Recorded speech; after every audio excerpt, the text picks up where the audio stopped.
को शेयर कर देंगे आप सभी लोग। नाउ फ्रेंड्स, जिन लोगों ने लाइक कर दिया है उन लोगों का भी बहुत बहुत धन्यवाद आप लोगों का, क्योंकि फ्रेंड्स ये बहुत ज्यादा एक मोटिवेटिंग फैक्टर होता है हमारे लिए कि और ज्यादा आप लोगों के लिए एफर्ट्स किए जाए। चलिए पहले क्वेश्चन की तरफ मैं आगे बढ़ता हूं फ्रेंड्स। मैं आप लोगों से मीना माता जो रोग है आप लोगों का, आपको बताना है कि किस प्रदूषण से संबंधित है। डायरेक्ट जल्दी जल्दी से आगे बढ़ेंगे हम लोग। मीना माता रोग आप लोगों का किस चीज से संबंधित है, जल्दी से बता देंगे आप लोग। तो देखिए, अगर मैं बात करूं यहां पर में फ्रेंड्स की मीना माता रोग जो है आप लोगों का, ये एक्चुअल में मीना माता नाम की एक जगह है। कहां पर में है, कौन से कंट्री में है, क्योंकि ये क्वेश्चन भी पूछे जाने की संभावना बनती है। कौन सी कंट्री के नाम पर पड़ा है ये रोग, ठीक है, कौन से कंट्री के इस पे, ठीक है। तो जो आप लोगों का मर्क्यूरी का जो प्रदूषण होता है, मर्क्यूरी Hg, उससे होता है आप लोगों का। नाउ फ्रेंड्स, एक और क्वेश्चन आप लोगों का क्लियर हो गया यहां पर में, ठीक है। एक क्वेश्चन कौन सा वाला क्लियर हो गया आप लोगों का कि ये किसका सिंबल है, किसका सिंबल है ये। तो ये मर्क्यूरी का सिंबल है आप लोगों का, ये आप लोगों का, ठीक है, सिंबल आप लोगों का क्लियर हो गया। सिंपल सी बात है। देखो इसी तरीके से जो है ना फ्रेंड्स, एक एक करके आप लोगों ने आगे बढ़ना है, ठीक है। इसी को आप लोग क्या बोलते हो हिंदी के अंदर में, पारा भी बोलते हो आप लोग, पारा। तो इसका सिंबल क्या है, Hg है, ये आप लोगों का क्लियर हुआ। प्लस ये जो मीना माता डिजीज है, ये सबसे पहले जापान के मीना माता नाम की जगह पे आप लोगों को पाया गया था, मीना माता शहर में। तो उसी के नाम पर इसका नाम रख दिया गया। तो मीना माता नाम का जो है वो कहां पर में है, जापान में है, ये भी याद रख लेंगे आप लोग, ठीक है, जापान के अंदर में। तो देखो एक क्वेश्चन से कितने सारे चीज आप लोगों की बन गई यहां पर में। इस तरह से आप लोगों को याद रखना है। अगर स्टेटमेंट वाला क्वेश्चन या कोई भी क्वेश्चन आप लोगों से पूछा जाता है तो याद रखेंगे आप सभी लोग, ओके। चलिए, तो आंसर आप लोगों को ऑप्शन नंबर सी हो जाएगा। नाउ फ्रेंड्स, एक हिस्ट्री का भी क्वेश्चन देख लेते हैं हम लोग, बहुत ही इंपॉर्टेंट है। बुद्ध की मृत्यु जहां हुई थी वह स्थान अब कहां पर में है। आपको पता है फ्रेंड्स कि जब हम बुद्ध की बात करते हैं तो महावीर जो है उनके साथ में आ ही जाता है ध्यान में कहीं ना कहीं, ठीक है। तो अगर मान लीजिए कि बुद्ध की बात कर रहे हैं तो फिर ऑब्वियस सी बात है हम लोग महावीर की भी बात कर ही लेंगे साथ में, क्योंकि ये भी एग्जाम में पूछा जा सकता है। आप बताइए कि बुद्ध का जन्म और मृत्यु कहाँ हुआ था, महावीर का जन्म और मृत्यु कहां पर में हुआ था। अगर मैं बात करूं गौतम बुद्ध की, तो गौतम बुद्ध की जो मृत्यु है वो हुई थी कुशीनारा में। कहां पर में हुई थी उनकी मृत्यु, ठीक है, उनकी मृत्यु हुई थी कुशीनारा। लिखो सभी लोग कमेंट में, सभी लोगों ने कमेंट के अंदर में लिखना है। देखो अगर आप चाहते हो ना कि आप लोगों को चीजें लंबे समय तक याद रहे तो आपको याद लिखना पड़ेगा, ठीक है। कुशीनारा के अंदर में जो है इनकी मृत्यु हुई थी, जिसको आज आप कुशीनगर भी बोलते हो। उत्तर प्रदेश का एक जिला है ये, ठीक है, उत्तर प्रदेश का। तो बुद्ध की मृत्यु जहां हुई थी कुशीनारा में, वह स्थान अब उत्तर प्रदेश के अंदर में है, ओके। वही अगर मैं बात करूं फ्रेंड्स की महावीर की मृत्यु जहां हुई थी पावापुरी, कहां पर में हुई थी, पावा या पावापुरी के नाम से आप लोग इसको जानते हो।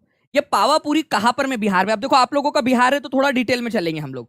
ये बिहार में ये जगह कहां मिलेंगी आप लोगों को, तो बिहार में ये जगह मिलेंगी आपको नालंदा डिस्ट्रिक्ट के अंदर में, नालंदा, नालंदा डिस्ट्रिक्ट के अंदर में।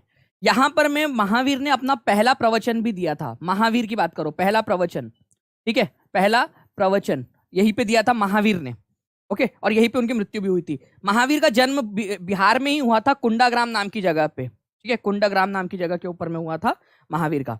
तो गौतम बुद्ध की बात करेंगे हम लोग, तो आप लोगों को याद रखना है फ्रेंड्स कि इनकी जो मृत्यु है उत्तर प्रदेश के कुशीनारा या कुशीनगर के अंदर में हुई थी। अगर मैं आपसे कहूं कि गौतम बुद्ध का जन्म कहां पर में हुआ था, तो कोई बता सकता है मुझे गौतम बुद्ध का जन्म कहां पर में हुआ था, ये भी मेरे को एक बार कमेंट करके बता दीजिए आप सभी लोग। देखते हैं कितने लोग बता पाते हैं यहाँ पर में गौतम बुद्ध का जन्म, ठीक है। तो D is the correct answer. Now friend, next question की तरफ में हम लोग आगे बढ़ते हैं। वेरी गुड, बहुत बढ़िया। लुम्बिनी के अंदर में हुआ था उनका जन्म, ठीक है, गौतम बुद्ध का। तो गौतम बुद्ध का जन्म लुम्बिनी में और उनकी मृत्यु कुशीनारा के अंदर में।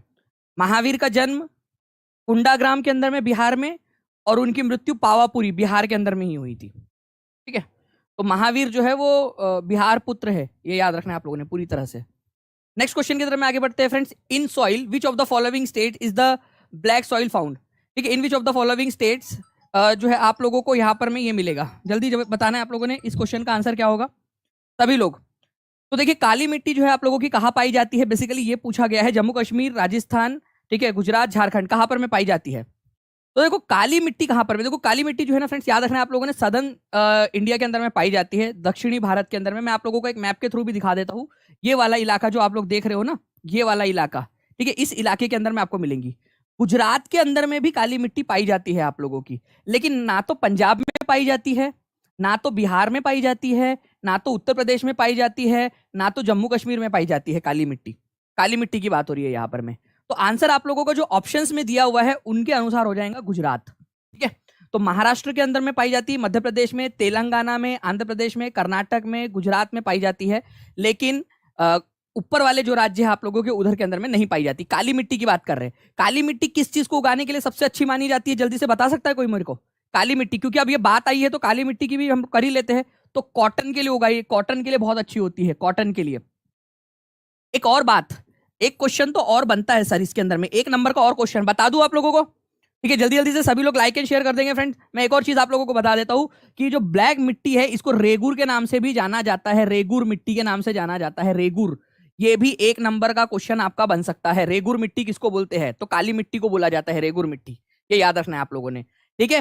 तो जो भी आप लोगों की अर्थ, जो आप लोगों की वोल्केनिक एक्टिविटी या जो ज्वालामुखी है, जो क्रियाकलाप हुए थे, उसके कारण ये मिट्टी बनी है, काली मिट्टी। नाउ नाउ फ्रेंड्स, एक बहुत ही इंपॉर्टेंट और इंटरेस्टिंग सा क्वेश्चन आप लोगों का, इंपॉर्टेंट वाला। आप में से मैक्सिमम लोग जानते होंगे फ्रेंड्स कि भारत में हमारे आर्टिकल नंबर 24 है, आर्टिकल नंबर 24, ठीक है, 24वें नंबर का, जो बोलता है कि जो छोटे बच्चे हैं, ठीक है, 14 साल से छोटे बच्चे, उनको हानिकारक जगहों पर, ध्यान रखना मेरी बात, हानिकारक जगहों पर काम करने की अनुमति नहीं है उनको। वो पूरे बच्चों को ये नहीं बोलता कि जो छोटे बच्चे हैं उनको काम पे कहीं नहीं रख सकते, वो केवल और केवल बोलता है हानिकारक जगहों पर बाल मजदूरी के रोक लगाता है। बट एक कानून बनाया गया बाद में, prevent child labour in India, to prevent child labour in India, ठीक है, बाल श्रम निर्देश एवं विनियम अधिनियम बनाया गया था। कौन से साल के अंदर में, ये आप लोगों को बताना है, ठीक है? बहुत ही इंटरेस्टिंग सा क्वेश्चन है फ्रेंड्स आप लोगों का, ध्यान से समझिए आप लोग। 1986 के अंदर में इसको बनाया गया और ये आर्टिकल नंबर 24 को और आगे बढ़ाता है। देखो बात की गहराई को समझो आप लोग। आपको एक देखो, एक क्वेश्चन यहां पर में क्लियर हो गया, 1 नंबर यहां मिलेगा आपको कि भारत के संविधान के अंदर में, ठीक है, कौन सा आर्टिकल है जो बाल मजदूरी को निषेध की बात करता है, बाल मजदूरी के निषेध की बात। तो बाल मजदूरी के निषेध की बात करता है आर्टिकल नंबर 24। ये आप लोगों को समझ में आ गया, ठीक है? लेकिन ये 14 साल तक के बच्चों को केवल और केवल हानिकारक जगहों के ऊपर में, हानिकारक जो जगह है वहां पर में उनको रोकता है, हानिकारक जगहों के ऊपर में काम करने से। सभी बच्चों, मतलब सभी जगहों पे, चाहे इवन आपकी चाय की टपरी पर भी बच्चा काम नहीं कर सकता, उसके ऊपर में रोकने की बात 1986 के कानून के अंदर में की गई थी, 1986 के अंदर में। ये बहुत इंपॉर्टेंट वाला पॉइंट है, ये समझना पड़ेगा आपको। तो बाल मजदूरी आर्टिकल अगर आपसे बोला जाए तो 24वें नंबर का, ठीक है, आर्टिकल नंबर 24, और अगर आपसे कानून की बात की जाए तो 1986 के अंदर में बना था, ये याद रखना है आप लोगों ने। तो 23 दिसंबर 1986 को ये कानून जो है आप लोगों का क्या हुआ था, लागू हुआ था। एक बहुत ही इंटरेस्टिंग सा क्वेश्चन फ्रेंड्स आप लोगों का, इसको बताना है आप लोगों ने। आप लोगों ने कभी ना कभी स्टील के बारे में जरूर सुना होगा, है इस्पात। और ये तो मॉडर्न जो इंडस्ट्री है उसमें लोहा या फिर इस्पात, इनका तो बहुत ज्यादा इस्तेमाल होता है, बहुत ज्यादा इस्तेमाल होता है इस्पात का। तो आप लोग बताओगे मुझे कि ये जो स्टील है ये बनता किससे है, किसका एलॉय है, किसकी मिश्र धातु है? स्टील एक प्रकार की मिश्र धातु है, कोई एलिमेंट या कुछ खुद की धातु नहीं है, ये मिश्र धातु है, 2 या 2 से ज्यादा चीजों से मिलकर बनती है, ठीक है? तो बताइए जल्दी से आंसर क्या होगा आप लोगों का?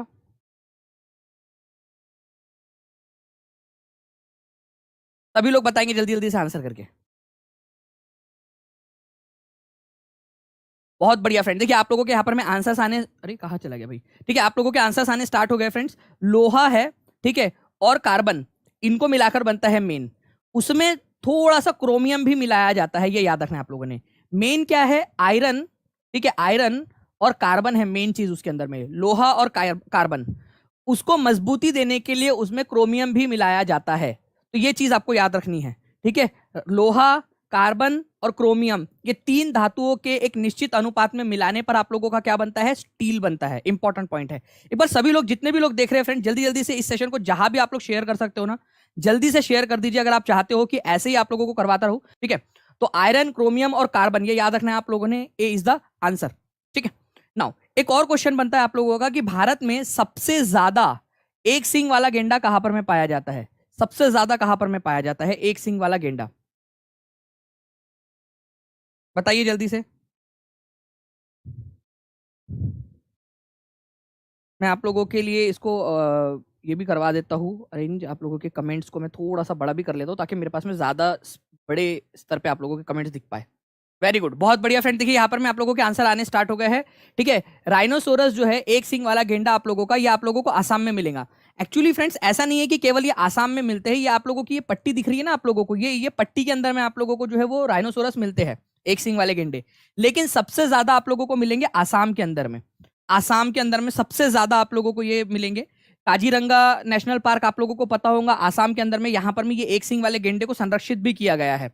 अब एक चीज मेरी बात ध्यान से समझना आप लोग, प्रोजेक्ट राइनो, प्रोजेक्ट, ठीक है, प्रोजेक्ट राइनो कब लॉन्च हुआ था? प्रोजेक्ट राइनो, इसको याद रखेंगे आप लोग, ठीक है।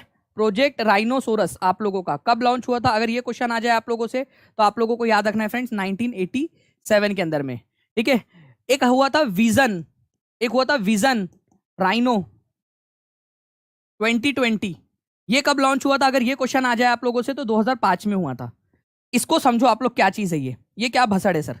देखिए, प्रोजेक्ट राइनो अगर आप लोगों से बोला जाए, प्रोजेक्ट राइनो या प्रोजेक्ट राइनोसोरस आप लोगों से बोला जाए तो कब हुआ था? ये एक सींग वाले गेंडे को बचाने के लिए काजीरंगा आसाम के अंदर में इसको लॉन्च किया गया था 1987 के अंदर में, 1987 के अंदर में।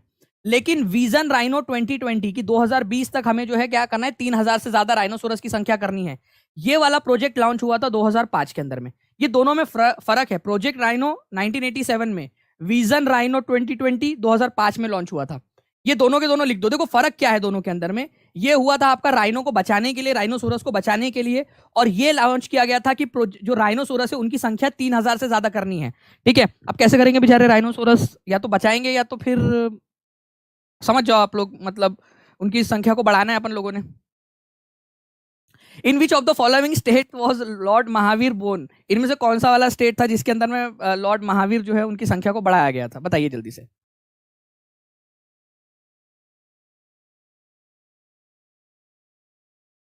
जल्दी जल्दी बताओ इसका आंसर क्या होगा आपका।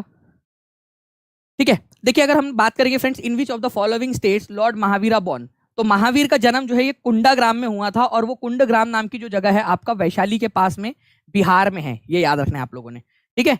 तो वर्धमान महावीर ये जैन तीर्थंकार थे। कौन से नंबर के जैन तीर्थंकार थे ये भी आप लोगों को याद रखना है, ये 24वें नंबर के जैन तीर्थंकार थे, ठीक है। ये याद रखना है आप लोगों ने, जैन तीर्थंकार 24वें नंबर के, 24th नंबर के, ओके। 540 बीसी के अंदर में कुंडग्राम नाम की एक जगह है फ्रेंड्स, बिहार के अंदर में, ओके, वैशाली के पास में, यहां पर में इनका जन्म हुआ था। अब एक चीज याद रखना है फ्रेंड्स आप लोगों ने कि वर्धमान महावीर का जन्म भी बिहार में हुआ और इनकी मृत्यु भी बिहार में हुई थी। तो इनकी मृत्यु कहां पर में हुई थी अभी आप लोगों को बताया। अगर आप लोग आंसर कर सकते हो तो जल्दी से करके बताओ, क्योंकि इंपॉर्टेंट पॉइंट्स है, आपसे एग्जाम के अंदर में ये सब पूछा जाता है। 24वें नंबर के तीर्थंकार थे। तीर्थंकार मतलब जिन्होंने जैन धर्म के अंदर में अपना वाणी दी है, अपना जो है योगदान दिया है, ठीक है। 24 लोग हुए हैं, ये 24वें और आखिरी तीर्थंकार थे। जैन धर्म के अनुसार 24 ही तीर्थंकार हो सकते हैं, तो ये 24वें नंबर के थे, ठीक है। तो पावापुरी के अंदर में हुआ था, पावापुरी। अब अगर मान लीजिए आप लोगों का ये क्वेश्चन आ जाए कि ये पावापुरी बिहार के कौन से जिले में है, कौन से जिले के अंदर में है, तो आंसर क्या करोगे आप लोग, ये भी आंसर करके बताओ, क्योंकि ये भी तो बन सकता है क्वेश्चन, है ना, कि पावापुरी में हुआ था, लेकिन पावापुरी कौन से जिले के अंदर में, तो ये आप लोग मेरे को कमेंट करके बताएंगे। देखते कितने लोग इसका आंसर कमेंट करके बता सकते हैं। नाउ नाउ फ्रेंड्स, एक क्वेश्चन है आप लोगों का, एलिफेंटा। कल रात में ही जब मैं पेड क्लास पढ़ा रहा था तो उसके अंदर में भी आप लोगों को बताया था एलिफेंटा की गुफाएं कहाँ है। कल हम लोगों ने जो आर्ट एंड कल्चर है उसको पढ़ा, हमने हमने देखा फ्रेंड्स कि कैसे अलग अलग जो है आप लोगों की चित्रकारियां होती है, अजंता की, एलोरा के बारे में हमने देखा। बताइए कि एलिफेंटा आइलैंड जो है वो कहाँ मिलेंगे आपको, यहाँ पर में एलिफेंटा की गुफाएं भी आपको मिलेंगी जी। तो एलिफेंटा आइलैंड जो है आप लोगों का, ये मुंबई के तट के पास में है, महाराष्ट्र के अंदर में, ठीक है। महाराष्ट्र में, ये भी याद रखना है आप लोगों ने, महाराष्ट्र के तट के पास में है एलिफेंटा आइलैंड। इंपॉर्टेंट है, एग्जाम के अंदर में आप लोगों से पूछा जाता है एलिफेंटा आइलैंड। ये एलिफेंटा आइलैंड की जो गुफाएं है, यहाँ पर में केव्स मिली है आपको, गुफाएं, ठीक है। जो गुफाएं मिली है ये कौन से वंश के राजाओं ने बनाई थी एलिफेंटा आइलैंड की गुफाएं, आपको पता है? एलिफेंटा आइलैंड की जो गुफाएं है वो कौन से वंश के राजाओं ने बनाई थी? राष्ट्रकूट राजाओं ने बनाई थी, राष्ट्रकूट, राष्ट्रकूट राजाओं ने बनाई थी।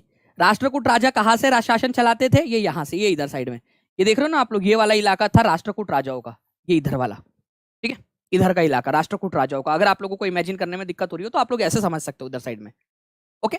तो राष्ट्रकूट राजाओं ने एलिफेंटा की गुफाएं जो है वो बनाई थी, मुंबई के तट के ऊपर में है ये याद रखना है आप लोगों ने। तो आंसर आप लोगों का ऑप्शन नंबर बी हो जाएगा।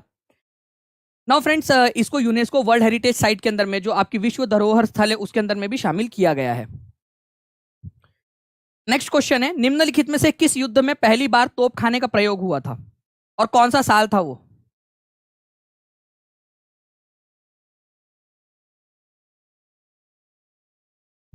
जल्दी जल्दी से बताइए इसका आंसर क्या होगा।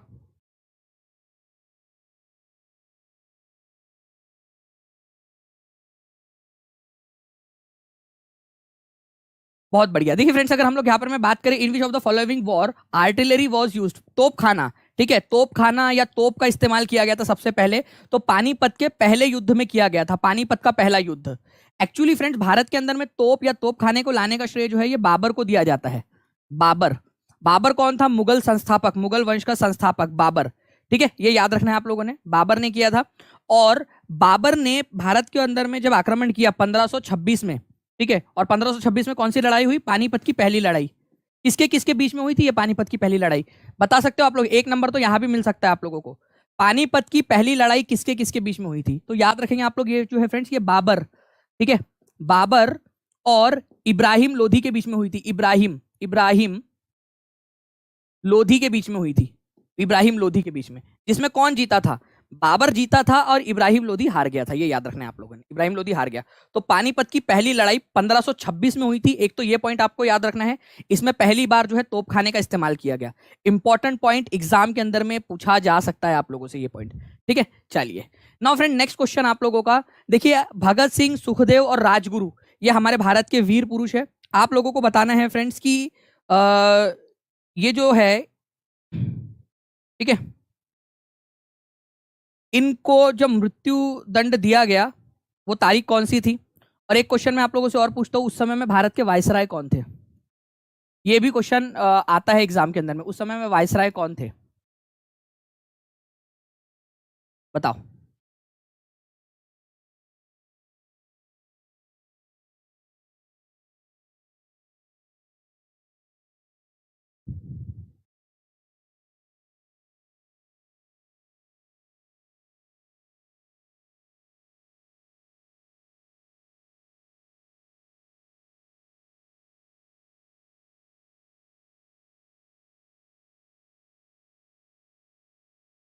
बहुत बढ़िया फ्रेंड्स, आप लोगों के आंसर्स आने स्टार्ट हो गए यहाँ पर में। आंसर देखिए यहाँ पर में होगा आप लोगों का 23 मार्च 1931, ठीक है, 1931।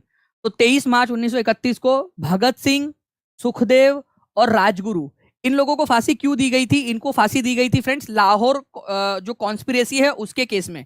कौन से केस में? लाहौर, लाहौर कॉन्स्पिरेसी, कॉन्स्पिरेसी, ठीक है, लाहौर षड्यंत्र बोला जाता है, जिसके अंदर में जो एक अधिकारी थे, साउंडर्स करके एक अधिकारी थे, उनकी हत्या हो गई थी, ठीक है, ये याद रखना है आप लोगों ने। एक अधिकारी थे, पुलिस अधिकारी, उनकी हत्या हो गई थी। इन्होंने लाला लाजपत राय की मौत का बदला लेने के लिए उस अधिकारी को मार दिया था, ठीक है। तो ये याद रखेंगे आप लोग। उस समय में भारत के वायसराय कौन थे? ये क्वेश्चन पूछा जा सकता है, क्योंकि जब इनको मृत्यु दंड दिया गया तो भारत के वायसराय कौन थे?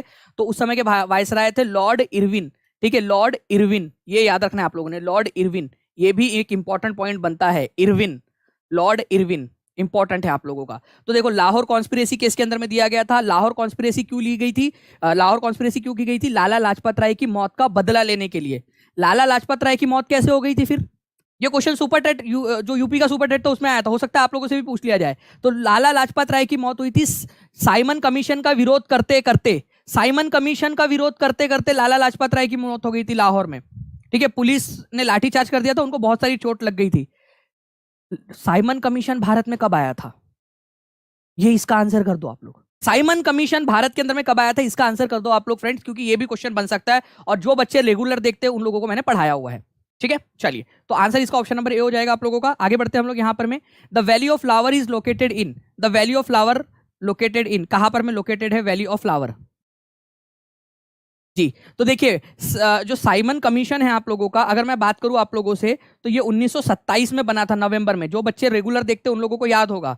और भारत में कब आया था ये? भारत में आया था ये फरवरी 1928 के अंदर में, फरवरी 1928 के अंदर में भारत में आया था। तो इस तरीके से भी आपको याद रखना है। एक बार जल्दी जल्दी से जितने भी लोग देख रहे हैं फ्रेंड्स, लाइक का बटन दबा देंगे, ताकि ऐसे ही सेशन आप लोगों के लिए लेता। वैली ऑफ फ्लावर्स, ठीक है, वैली ऑफ फ्लावर, फूलों की घाटी, कहां पर में लोकेटेड है? तो ये उत्तराखंड के अंदर में है। अब बात आती है आप लोगों की, देखिए फ्रेंड्स, ये वाली कि साइलेंट वैली कहां पर में है? साइलेंट वैली कहां पर में है? ये क्वेश्चन आप लोग करेंगे मेरे को। पिन वैली नेशनल पार्क कहां पर में? पिन वैली, ये भी याद रखना है आप लोगों ने, पिन वैली नेशनल पार्क कहां पर में है? तो ये कहां पर में है? देखिए, जब बात आती है साइलेंट वैली की, वैली ऑफ फ्लावर तो उत्तराखंड हो गया, ठीक है।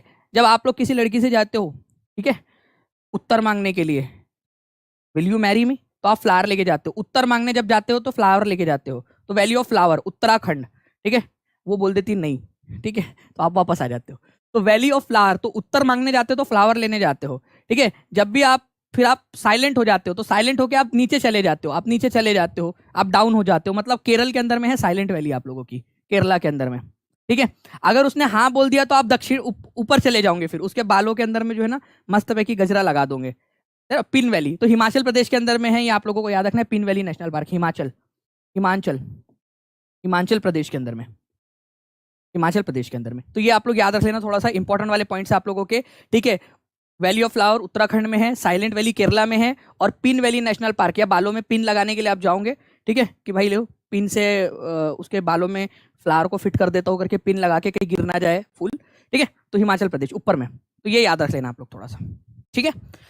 तो ये तीनों के तीनों जो वैली वैली वैली वाले हैं ना, ये आप लोगों को कई बार कंफ्यूज करते हैं एग्जाम में, इसी वजह से मैंने एक ट्रिक बना दिया आप लोगों को, इसको ऐसे याद रख लोगे तो याद हो जाएगा आप लोगों को। आगे बढ़ते हैं फ्रेंड्स हम लोग यहाँ पर मैं आगे बढ़ने से पहले आप लोगों को बता दूं कि टीचिंग परीक्षा का जो टेलीग्राम ग्रुप है, टीचिंग परीक्षा ऑफिशियल, आप लोग इसको ज्वाइन कर सकते हो। इसी के साथ में फ्रेंड्स दानिश शेख जो टेलीग्राम ग्रुप है उसको भी आप लोग ज्वाइन कर लेना, DANISHSHEIKH, जब भी मेरी क्लास होती है उसके ऊपर में आपको नोटिफिकेशन मिलता रहेगा। इसके अलावा टीचिंग परीक्षा ऑफिशियल आप देख सकते हो, ये लोगो है, ठीक है, इसको बराबर से आप लोग ज्वाइन कर लेना, टीचिंग परीक्षा ऑफिशियल, ठीक है। Which article of Indian constitution has provision for freedom of speech and expression, भाषण और अभिव्यक्ति की स्वतंत्रता के मूल अधिकार का प्रावधान कहाँ दिया गया है, ठीक है। भाषण और अभिव्यक्ति की स्वतंत्रता कहाँ दी गई है आप लोगों को, ये बताएंगे जल्दी जल्दी से आप सभी लोग। भाषण और अभिव्यक्ति की स्वतंत्रता, भाषण और अभिव्यक्ति की स्वतंत्रता का प्रावधान कहां पर में दिया गया है। वेरी गुड, बहुत बढ़िया। देखिए फ्रेंड्स, मैं आप लोगों को बता दूं कि हमारे भारत के संविधान के अंदर में बहुत सारे अलग अलग आर्टिकल्स है आप लोगों के, ठीक है। अगर आर्टिकल नंबर हम लोग 14 से लेकर 18 तक की बात करें तो ये इक्वेलिटी वाले आर्टिकल है आप लोगों के, इक्वेलिटी वाले, समानता, ठीक है, समानता से डील करने वाले आर्टिकल है आप लोगों के। आर्टिकल नंबर 19 से लेकर आर्टिकल नंबर 22 तक के जो आर्टिकल्स है आप लोगों के, ये आप लोगों की फ्रीडम या स्वतंत्रता के आर्टिकल है, स्वतंत्रता देते हैं आप लोगों को कुछ ना कुछ स्वतंत्रता। अब मैं बताता हूं आपको, ये आर्टिकल नंबर 19 है ना, उसके अंदर में आप लोगों को 6 स्वतंत्रताएं दी गई है, 6 आप लोगों को आजादी दी गई है आर्टिकल नंबर 19 में, ठीक है। तो कौन कौन सी स्वतंत्रता है आप लोगों के पास में, आपके पास में है राइट, आपके पास में है फ्रीडम ऑफ एक्सप्रेशन, ओके। उसके बाद में अगर मैं बात करूं आप लोगों से, आपके पास में पीसफुली असेंबल होने का अधिकार है, कि कहीं पे आप शांति से इकट्ठा हो सकते हो, जैसे आप लोगों की जब वैकेंसी नहीं आ रही थी तो आप पीसफुली इकट्ठा हुए और आपने जो है वो विरोध प्रदर्शन किया। एसोसिएशन यूनियन बनाने का, सोशल आर्मी जिंदाबाद दानिशर की, ठीक है, तो अपन लोगों ने एसोसिएशन बना लिया मान लीजिए। उसके बाद में फ्रीली आप इंडिया में कहीं पे भी घूम सकते हो, कहीं पे भी जाके सेटल डाउन हो सकते हो, कोई भी काम धंधा अपना शुरू कर सकते हो। तो ये 6 अधिकार आप लोगों को दिए गए हैं। अब मैं आप लोगों से ना एक एक्स्ट्रा पॉइंट पूछना चाहूंगा, जो आप लोगों से हो सकता है एग्जाम के अंदर में पूछ ले एग्जामिनर आपसे, ध्यान से समझना मेरी बात को, ठीक है। आप लोगों से पूछा जा सकता है फ्रीडम ऑफ प्रेस कहाँ दिया गया है, फ्रीडम ऑफ प्रेस, ठीक है, फ्रीडम ऑफ प्रेस, जो आपकी प्रेस है, मीडिया है, उसकी स्वतंत्रता कहां पर में कौन से आर्टिकल में दी गई है। तो ये याद रखना कि सुप्रीम कोर्ट ने बार बार कहा है कि आर्टिकल नंबर 19A जो है आप लोगों को, 19(1) जो है आपका, ठीक है, 19(1), ये जो जिसमें freedom of speech and expression है, अभिव्यक्ति और वाक की स्वतंत्रता, यही आपकी फ्रीडम ऑफ प्रेस भी है, अपने आप में लिखा नहीं गया है, लिखा नहीं गया है, ऑटोमेटिकली है। 19(1) बोलना है, ए नहीं बोलना, आप लोग ए बोलेंगे तो वो एक अलग आर्टिकल बन जाएगा, ठीक है। 19(1) बोलना है आप लोगों ने, ठीक है, 19(1), 19(1) बोलो, ए नहीं, ए अलग आर्टिकल बनेगा, 19(1), ठीक है। 19 सब क्लॉज 1 ऐसा बोलते हैं इसको, इस प्रकार से बोला जाता है उसको, ठीक है। तो freedom of speech and expression ही आप लोगों का राइट, फ्रीडम ऑफ प्रेस भी है। तो अभिव्यक्ति की स्वतंत्रता आर्टिकल नंबर 19 में दी गई है, ये याद रखेंगे आप सभी लोग, सिंपल सी बात है, ठीक है, हो जाएगा याद आप लोगों को। बाकी के आर्टिकल्स भी धीरे धीरे धीरे धीरे मैं ऐसे ही आप लोगों को याद करवाता रहूंगा। आपको बताना है फ्रेंड्स यहां पर में कि आप लोगों की एक जगह है मोहनजोदारो, आप बताइए कि मोहनजोदारो जो है ये कौन से नदी के ऊपर में स्थित है, मोहनजोदारो कौन से नदी के ऊपर में स्थित है, सभी लोग आंसर करेंगे जल्दी जल्दी से।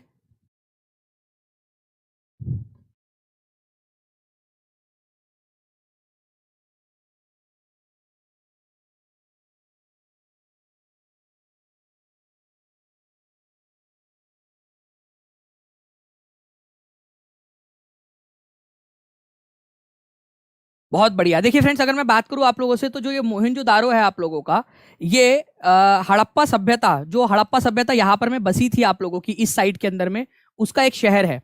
तो आज से करीब 4,500 साल पहले हड़प्पा सभ्यता बसी थी, उसका एक शहर है। ये सभ्यता जनरली जो सिंधु नदी है और उसकी जो सहायक नदी है उसके आसपास में बसी थी। काफी सारे शहर सिंधु और उसके सहायक नदियों के पास में बसे। ठीक है, जैसे कि सबसे पहला जो शहर खोजा गया था आप लोगों का, सबसे पहला शहर वो था हड़प्पा। ये यहाँ पर मैं अगर मैं आपको दिखा दूं, ये हड़प्पा नाम का जो शहर है वो सबसे पहले खोजा गया था। ये जो शहर है हड़प्पा नाम का, ये आपका रावी नदी के किनारे पे बसा हुआ है। रावी नदी के किनारे पे बसा हुआ था हड़प्पा। लेकिन ये जो मोहनजोदारो नाम का शहर है जो दूसरे नंबर पे खोजा गया था, वो सीधी आपकी मेन जो सिंधु नदी है उसके किनारे पे बसा हुआ था। सिंधु नदी के किनारे पे, इंडस या सिंधु नदी के किनारे पे बसा हुआ था डायरेक्टली। तो प्लीज इसको याद रखना आप लोग कि मोहनजोदारो नाम का जो शहर है वो सिंधु नदी के किनारे पे बसा हुआ है, मेन वाली। ठीक है, मैं आप लोगों को यहाँ पर मैं दिखाना भी चाहूंगा थोड़ा सा जूम करके। ये देखिए मोहनजोदारो है और ये सिंधु रिवर है। वही मैं हड़प्पा की बात करूं आप लोगों से, तो हड़प्पा जो है ये रावी नदी के किनारे पे बसा हुआ है। रावी नदी के किनारे पे हड़प्पा नाम का शहर। और इसको हड़प्पा सिविलाइजेशन क्यों बोलते पता है आप लोगों को? पूरी की पूरी, जबकि हड़प्पा केवल एक शहर है, इसको हड़प्पा सिविलाइजेशन बोला जाता है क्योंकि ये हड़प्पा नाम का शहर था जो सबसे पहले खोजा गया था। हड़प्पा नाम का शहर आपका सबसे पहले खोजा गया था, इसी वजह से इसको हड़प्पा सिविलाइजेशन बोला जाता है। ठीक है, कौन सा साल था वो, ये अगर आप लोगों से पूछा जाए तो हड़प्पा कब खोजा गया था, तो हड़प्पा जो है ये 1921 के अंदर में खोजा गया था। और मोहनजोदारो की बात करूं तो 1922 में खोजा गया था। ये भी आप लोग याद रख सकते हो।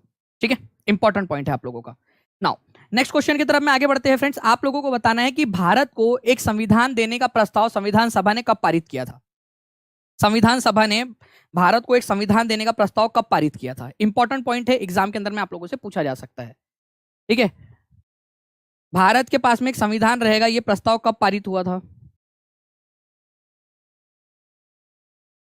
और ये किसी और ने नहीं, खुद संविधान सभा ने इसको पारित किया था। ठीक है, कि भारत के पास में एक संविधान रहेगा।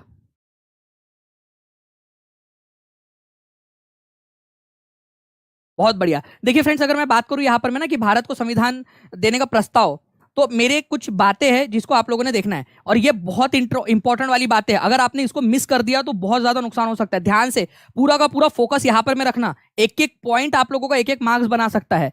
अगर मैं बात करूं आप लोगों से संविधान सभा, ठीक है, जो आप लोगों की संविधान सभा है, ठीक है, संविधान सभा आप लोगों की कब इसकी पहली बैठक हुई थी, फर्स्ट मीटिंग कब हुई थी इसकी? तो पहली जो मीटिंग है इसकी ये कब हुई थी, जल्दी से आप लोग आंसर करेंगे तो ये हो जाएगा आप लोगों का फ्रेंड्स 9 दिसंबर 1946 को इसकी पहली मीटिंग हुई। पहली मीटिंग होती है। इसकी सेकेंड नंबर की जो मीटिंग है, सेकेंड नंबर की मीटिंग ये हुई थी आप लोगों की इसके 2 दिन बाद, 11 दिसंबर 1946 को इसकी सेकेंड वाली मीटिंग हुई। अब समझिए मैं क्या बताना चाहता हूं आप लोगों को, मेरी भावनाओं को समझो। ठीक है, ये जो पहली मीटिंग हुई थी ना आप लोगों की, इसके अंदर में एक टेम्पररी अध्यक्ष चुना गया था और वो आपके बिहार से था। कौन है बता सकते हैं मेरे को? वो बिहारी थे। ठीक है, बताइए जल्दी से कौन थे जिसके बारे में मैं बात करूं आप लोगों से, जिन्होंने अध्यक्षता की थी, टेम्पररी अध्यक्षता की थी इन्होंने। ठीक है, और वो बिहारी थे। और आप लोगों को तो पता ही है कि भाई एक वो भी था। ठीक है, वैसे वो अलग परिपेक्ष में था कि राधा है अगर मिश्री तो मिठास है बिहारी, राधा है अगर मोहिनी तो मोहन है बिहारी, राधा है गंगा तो धार है बिहारी, राधा है भोली तो चंचल है बिहारी। ठीक है, तो भाई बिहारी अलग ही बात है बिहारी लोगों की। तो सच्चिदानंद सिन्हा, वेरी गुड। ठीक है, तो सच्चिदानंद सिन्हा, ये याद रखना है आप लोगों ने। ये टेम्परेरी अध्यक्ष बने थे 2 दिन के लिए।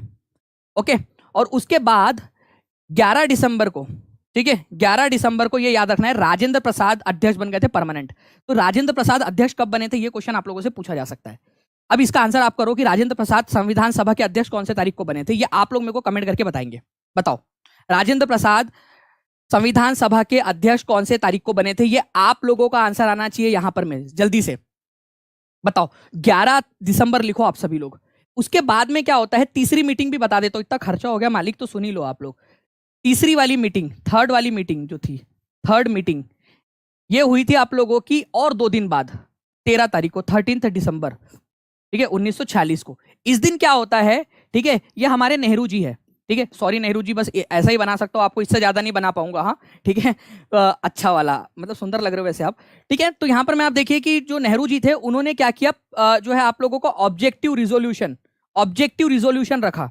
ठीक है, उद्देश्य रखा कि हमारा उद्देश्य क्या है, उद्देश्य प्रस्ताव रखा, उद्देश्य प्रस्ताव रखा उन्होंने, उद्देश्य प्रस्ताव जिसको इंग्लिश में आप लोग ऑब्जेक्टिव रिजोल्यूशन बोलते हो, ऑब्जेक्टिव रिजोल्यूशन। इसके अंदर में ये बताया गया कि हम संविधान में क्या क्या बनाएंगे, कैसा संविधान हम लोग बनाएंगे, उसकी बात यहां पर में रखी उन्होंने कि हम कैसा संविधान बनाएंगे। ये क्वेश्चन बहुत ही इंपॉर्टेंट है क्वेश्चन, इसको तो आप लोग जो है ना एक पेपर पर लिखो, ठीक है, रात भर पानी में भिगा के रखो और सुबह उठ के पी जाओ उस पानी को, इतना इंपॉर्टेंट है ये क्वेश्चन आपका। 13 दिसंबर को ऑब्जेक्टिव रिजोल्यूशन, उद्देश्य प्रस्ताव कब रखा गया, ये क्वेश्चन 1 नंबर मिलेगा आप लोगों को यहां पर में, 1 नंबर यहां मिलेगा, देख लेना आप लोग, ये क्वेश्चन बनने की बहुत प्रबल संभावना है। किसने रखा था, तो पंडित जवाहरलाल नेहरू ने रखा था ये उद्देश्य प्रस्ताव संविधान सभा में। ये प्रस्ताव कब पास हुआ, ये प्रस्ताव पास हुआ था आप लोगों का फ्रेंड्स, ये हुआ था आप लोगों का 22 जनवरी को, 22 जनवरी 1947 को। और इसी दिन जो है हम लोगों ने क्या किया था, संविधान बनाने का प्रस्ताव पारित किया था। मतलब ये उद्देश्य प्रस्ताव पारित हुआ, मतलब ये है कि संविधान बनाने का प्रस्ताव पारित हुआ था आप लोगों का। तो आंसर क्या होगा यहां पर में से, आंसर होगा आप लोगों का 1947 में, 22 जनवरी 1947 को इस प्रस्ताव पास हुआ था कि हम हमारे देश को एक संविधान देंगे। अब हो गया भाई, सारी भसड़ हो गई, उद्देश्य भी तैयार हो गया। ठीक है, क्या क्या करना है, क्या कैसा संविधान बनाना है, लोकतंत्र बनाना है, राज्यों का संघ बनाना है, सब तैयार हो गया अपना उद्देश्य। अब चलो अब काम पे लगते चुपचाप से। ठीक है, अब कोई मतलब यहाँ पर में वो कोई भी जो है ना चू चपाट नहीं करेगा, यहाँ पर में कोई लाग लपेट नहीं होगी, चुपचाप से अब काम पे लगते हैं। तो बेसिकली ये इस दिन ये तैयार हुआ था। एक क्वेश्चन को बताने के लिए आप देखिए कितना बैकग्राउंड बताना पड़ता है आपको, एक क्वेश्चन को बताने के लिए ऐसे समझाना होता है, सिर्फ आंसर बता के आगे बढ़ गए वैसे काम नहीं होता। ठीक है, बच्चों को पूरी हिस्ट्री बतानी पड़ती है और एक एक पॉइंट पे एक एक क्वेश्चन बन सकता है आप लोगों का। अगर ऐसे पढ़ना है तो देखो यहां पर मैं आप लोग पेपर क्लियर करना है तो इस प्रकार से कि पहली मीटिंग हुई, दूसरी हुई, तीसरी वाली मीटिंग में उद्देश्य प्रस्ताव रखा था, पंडित जवाहरलाल नेहरू ने रखा था। ये उद्देश्य प्रस्ताव जब पास हुआ आप लोगों का, उसी दिन हम लोगों का ये डिसीजन हुआ था कि अब हम हमारे देश को संविधान जब तक बना नहीं देते तब तक उठेंगे नहीं। ठीक है, ये याद रखना है आप लोगों ने। तो आंसर आपका 22 जनवरी 1947 को यह प्रस्ताव पारित हुआ था संविधान सभा के द्वारा कि अब हमारे देश को संविधान देकर रहेंगे। ठीक है, जल्दी जल्दी से लाइक का बटन भी दबा देंगे सभी लोग फ्रेंड्स। इनमें से किस बादशाह को कलंदर कहा जाता है? ठीक है, कलंदर, कलंदर की उपाधि किसने ली थी? जल्दी बताएंगे आप सभी लोग, कलंदर की उपाधि इनमें से किसने ली थी? सभी लोग जल्दी जल्दी से आंसर कर देंगे।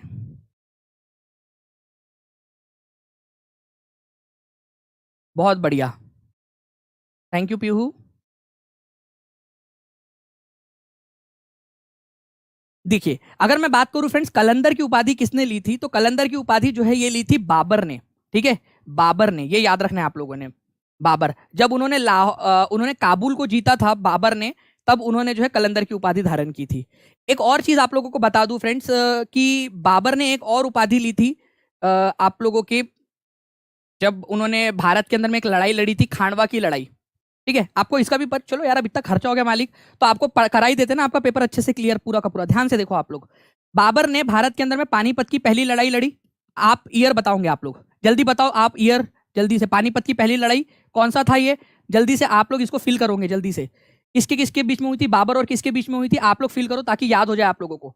इब्राहिम लोधी के बीच में हुई थी। ओके, और कब हुई थी? 1526 में। ठीक है, पानीपत की पहली लड़ाई जिसमें बाबर जीत गया था। 1527 में जो है वो बाबर ने क्या किया, एक और लड़ाई लड़ी बाबर ने 1527 में। इसको खांडवा की लड़ाई बोला जाता है। कौन सी लड़ाई? खांडवा, खांडवा की लड़ाई, खांडवा की लड़ाई। ठीक है, बैठा लो। खांडवा किसके साथ में लड़ी थी बाबर ने? बाबर तो था ही कॉमन यहां पर में, बाबर। ये लड़ाई लड़ी थी उन्होंने राणा सांगा के साथ में, राणा सांगा के साथ में। राणा सांगा इसमें हार गए थे और बाबर की जीत हो गई। इस युद्ध में लड़ने से पहले बाबर के जो सैनिक थे वो लड़ने के लिए तैयार नहीं थे। वो बोले हम नहीं लड़ते, हम तो थक गए, हमको वापस जाना है घर, मेरे को बच्चों की याद आ रही, मैं जा रहा घर वापस, मैं नहीं खेलूंगा। ठीक है, तो मान लीजिए वो इस तरीके से यहाँ पर में उन्होंने मना कर दिया। तो बाबर जोश में आ गया, नहीं ये धर्म की लड़ाई है, ये हमें धर्म के लिए लड़नी है, धर्म के लिए। तुम क्या मुंह दिखाओगे भगवान को ऊपर जाके? वैसे भगवान ने थोड़ी बोला था खांडवा की लड़ाई जाके लड़ो करके, मतलब लेकिन मोटिवेट करने के लिए, जैसे आपको आज के राजनेता आप लोगों को मोटिवेट करते हैं, भाई ये जिहाद है, जिहाद मतलब होता है धर्म की लड़ाई, ये जिहाद है, हम धर्म की लड़ाई लड़ रहे हैं, तो ऐसे मोटिवेट कर दो। जैसे मैं आपको बोल दूं ये धर्म की लड़ाई है, अगर आप लोग नहीं अगर आपका पेपर क्लियर नहीं हुआ तो आपके नर्क में पकोड़े तले जाएंगे, ठीक है, आपको जो आपकी सीख कबाब बनाई जाएंगी। अगर आप लोगों का बीपीएससी का अगर टीचर का एग्जाम क्लियर नहीं हुआ तो आप भी डर जाओगे, यार ये तो मैं तो यहाँ सोच रहा था कि पेपर क्लियर हो जाएगा तो घर वाले शादी उदी करा देंगे, और यहाँ तो सर डरा रहे उल्टा कि नरक में पकोड़े तले जाएंगे अगर के मेरे, ठीक है, तो आप और ज्यादा स्पीड से हो सकता है पढ़ने लगो आप लोग। ओके चलिए, तो यहां पर में उसने जिहाद का नारा दिया था, ये याद रखना है आप लोगों ने, जिहाद का नारा। जिहाद, जिहाद मतलब होता है धार्मिक लड़ाई, और जीत गया वो, उसके सैनिक बहुत ज्यादा मोटिवेटेड हो गए और जीत गए, जैसे आप लोग भी मोटिवेटेड हो गए हो।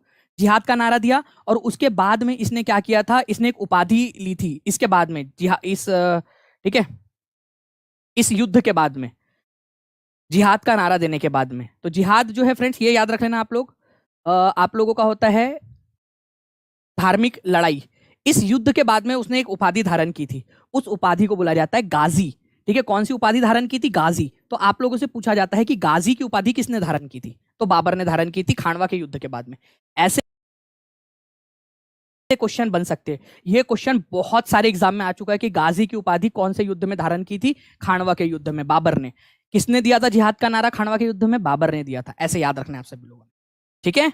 चलिए, तो इस तरीके से देखिए फ्रेंड्स, ऐसे आप लोगों को करना होता है पूरा का पूरा। तो कलंदर की उपाधि भी बाबर की ही थी, ये भी याद रखेंगे आप सभी लोग। इसको पता है कलंदर क्यों कहा गया था, जब उसने जो है पानीपत की लड़ाई जीती थी ना, आपको पता है एक बार क्या किया था इसने, पूरे काबुल में सोने के सिक्के बंटवाए थे, ठीक है, गोल्ड कॉइन्स। पता नहीं यार मैं कहा था उस समय में, गोल्ड कॉइन्स बिक रहे थे यहाँ पर में, ठीक है, अपन लोग भी चले जाते हैं यार वहां पर में, गोल्ड कॉइन एक आध दो लेकर आ जाते हैं अपन लोग भी, है ना।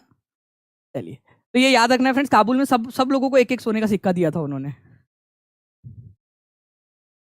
नाउ नेक्स्ट क्वेश्चन है फ्रेंड्स आप लोगों का, यहाँ पर मैं आप लोगों को बताना, देखिए आप लोग एमपीपीएससी के अंदर में, यूपीपीसीएस के अंदर में, हो सकता है बीपीएससी के अंदर में भी पूछ ले आप लोगों से ये क्वेश्चन। तो आपको बताना है शेर शाह को कहां पर में दफनाया गया था, शेर शाह को, ये आप लोगों से बन सकता है क्वेश्चन। तो अगर मैं बात करूं कि जो शेर शाह, देख सकते हो आप लोग बाकी के एग्जाम में भी पूछा गया है शेर शाह, तो शेर शाह को जो है वो दफनाया गया था सासाराम के अंदर में। ये सासाराम कौन से डिस्ट्रिक्ट के अंदर में पड़ता है, बिहार के, क्योंकि सासाराम नाम का तो कोई डिस्ट्रिक्ट है ही नहीं बिहार में। अब ये क्वेश्चन बनेगा आप लोगों से एग्जाम के अंदर में, इसको बोला जाता है, ठीक है, बाल की खाल निकालना, इसको बोला जाता है बीपीएससी के लेवल के ऊपर में जाना कि बीपीएससी क्या सोच सकता है। ओके, तो आप लोगों का सासाराम कौन से डिस्ट्रिक्ट में है ये आप लोग मेरे को बताएंगे। सासाराम में दफनाया गया था, बट इसकी मृत्यु कहाँ हुई थी, ठीक है, आप लोग बताएंगे कि मृत्यु कहाँ हुई थी। ये किसी ने मेरे को बता दिया तो उसको एक एक 5 रुपए वाली डेयरी मिल्क, ठीक है, मतलब उसको अनुमति दे दूंगा मैं कि जा तू खा ले डेयरी मिल्क अपने पैसों से खरीद के, ठीक है, या फिर अगर मेरे पैसों से चाहिए तो नागपुर आ जाना, मैं खिला दूंगा 5-5 रुपए वाली डेयरी मिल्क, नागपुर आ जाओ, पक्का मैं खिलाऊंगा अपने पैसों से। Very good. तो ये डिस्ट्रिक्ट सासाराम रोहतास के अंदर में, ये याद रखेंगे आप लोग, रोहतास डिस्ट्रिक्ट के अंदर में है। इसकी मृत्यु कहाँ हुई थी, तो मृत्यु हुई थी कालिंजर के अंदर में, कालिंजर के किले के अंदर में मृत्यु कहाँ हुई थी, तो कालिंजर में। अगर ये क्वेश्चन आ जाए तो याद रख लेना आप लोग, कालिंजर के अंदर में हुई थी। अच्छा, शेरशाह सूरी की पढ़ाई कहां पर में हुई थी, शेरशाह सूरी की पढ़ाई, अरे भाई शेरशाह सूरी तो बहुत फेमस हो गया यार, मतलब पूरी की पूरी जानकारी तेरी यहां मिल गई। जौनपुर के अंदर में इसकी पढ़ाई हुई थी, पढ़ाई, ठीक है। शेरशाह सूरी ने पटना का नामकरण किया था, नामकरण पटना का, सिंपल सी बात है, पाटलिपुत्र से पटना नाम रखा था, कितना बढ़िया है। अच्छा, शेरशाह सूरी भारत का सम्राट कब से कब तक रहा, भारत का सम्राट बना था ये, भारत का सम्राट, ठीक है, कब से कब तक रहा ये बता सकते हैं कोई मेरे को, ये भारत का सम्राट बन गया था हुमायूं को हराकर, हुमायूं को हराने के बाद में भारत का सम्राट बन गया था। पता है आपको कब से कब तक, 1540 से लेकर 1545 अपने मृत्यु तक, तो 5 साल के लिए भारत का सम्राट बन गया था। बहुत कम लोगों को पता है कि शेरशाह सूरी जो है उसने दिल्ली पर कब्जा कर लिया था, ठीक है, दिल्ली के ऊपर में कब्जा कर लिया था शेरशाह सूरी ने, 1540 से 1545 तक वो राजा रहा, ठीक है, ये याद रखना है आप लोगों ने। तो ये इंपॉर्टेंट चीज है, एग्जाम में पूछा जा सकता है। अच्छा, एक और चीज आप लोगों को बता दूं, इतना खर्चा हो ही गया है मालिक, तो थोड़ा सा और कर लेते हैं। सासाराम के अंदर में जो शेरशाह सूरी का मकबरा है, ठीक है, वो उसने खुद ही बनवा लिया था अपने मरने से पहले। मैं नहीं बनाऊंगा यार, नहीं तो पता चलेगा हम बनवा लिए और फिर इंसान मर ही जा रहा है जबरदस्ती जल्दी से, ठीक है, तो ऑर्डर दे देना लेकिन बनवा के मत रख लेना।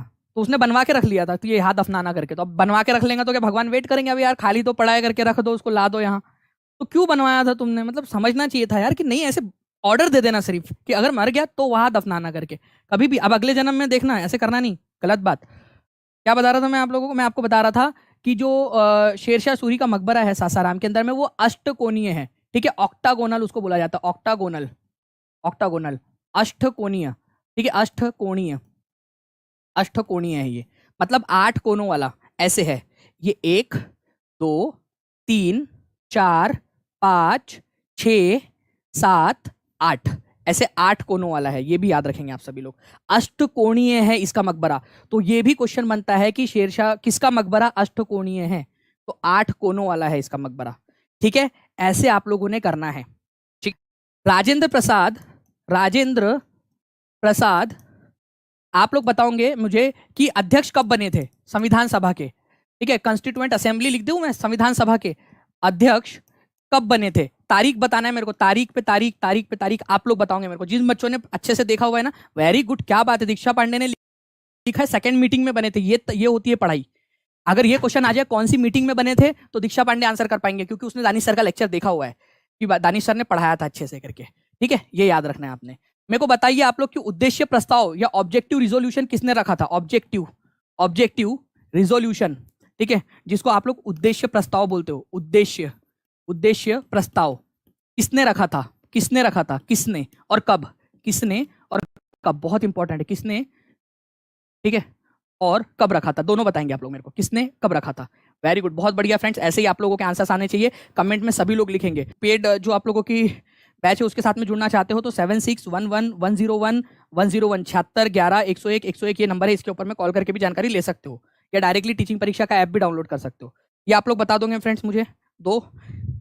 इसके अलावा आप लोगों को मुझे बताना है कि कॉटन उगाने के लिए, कॉटन के लिए या कपास के लिए, ठीक है, कपास के लिए आप लोगों की, कपास के लिए कौन सी वाली जो है मिट्टी, कौन सी सॉइल सबसे अच्छी होती है।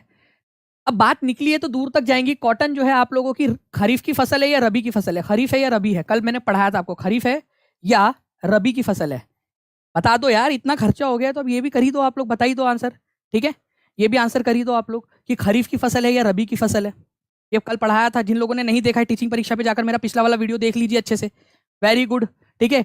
जो आप लोगों की ब्लैक सॉइल है उसको किस नाम से जाना जाता है, ब्लैक सॉइल, काली मिट्टी को और किस नाम से जानते हो आप लोग, ठीक है, काली मिट्टी जो है आप लोगों की उसको किस नाम से जाना जाता है, ये भी आप लोग मुझे बता देंगे, काली मिट्टी को किस नाम से जानते हो आप लोग, ओके। चलिए बाकी मिलते हैं फ्रेंड्स हम लोग हमारे नेक्स्ट लेक्चर के अंदर में।